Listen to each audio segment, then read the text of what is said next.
Alors, l'intérêt de cette exposition pour moi, c'est d'avant tout, en tant que bibliothécaire, c'est de présenter des livres rares. Donc ça, c'est ma première mission. Donc ce sont des facsimilés, mais c'est facsimilés de codex. Donc déjà, le codex en tant que bibliothécaire, c'est un livre qui intéresse. Et on essaye de transmettre cet intérêt au public. Donc ça, c'est ma première motivation. Pour le choix des dates, là c'est un petit peu différent. Donc chaque année en France, depuis longtemps, on a les journées du patrimoine des monuments historiques qui se passent toujours le deuxième week-end de septembre. Et depuis à peu près 15 ans, le mois du patrimoine écrit qui se passe dans les bibliothèques, un petit peu en complément des journées du patrimoine historique. Donc ça, c'est un sujet qui me sensibilise parce que je fais partie des gens qui sont à l'origine de ce mois du patrimoine écrit. Le mois du patrimoine écrit, donc il commence par les journées des monuments historiques pour s'achever par la manifestation Lire en fête. Donc Moneto est une ville où il n'y a pas de fonds anciens ou quelques ouvrages du 19e. Donc j'ai très peu l'occasion de travailler sur le patrimoine écrit dans cette bibliothèque.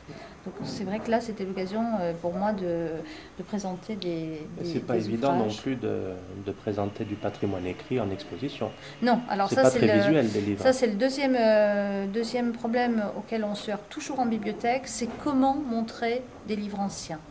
Des livres anciens, on ne peut pas les toucher. Si vous présentez un livre, vous le bloquez sur une page, 2 pages. Donc ça, c'est vraiment une démarche très difficile pour les bibliothécaires de mettre en valeur du patrimoine livre. Donc les codex ont un avantage, c'est leur forme, c'est-à-dire l'aspect accordéon permet de présenter beaucoup plus de pages qu'un manuscrit classique. Donc même un avantage, mais aussi un inconvénient. Oui. C'est-à-dire que d'un point de vue technique, ça n'a pas été facile. Non, voilà. Alors l'inconvénient, c'est qu'il faut beaucoup de place pour déplier ces codex, que des vitrines de bibliothèques ne sont pas adaptées pour la présentation de grands codex. Donc vous avez vu que nous avons présenté des codex dans des vitrines, mais ce sont des petits formats.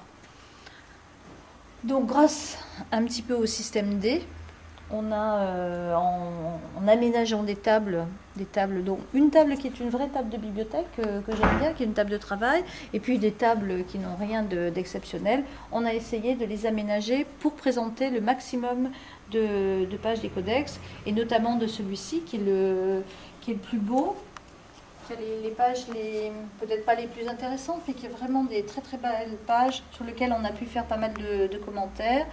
Et on en a quand même montré, on a réussi à montrer un certain nombre.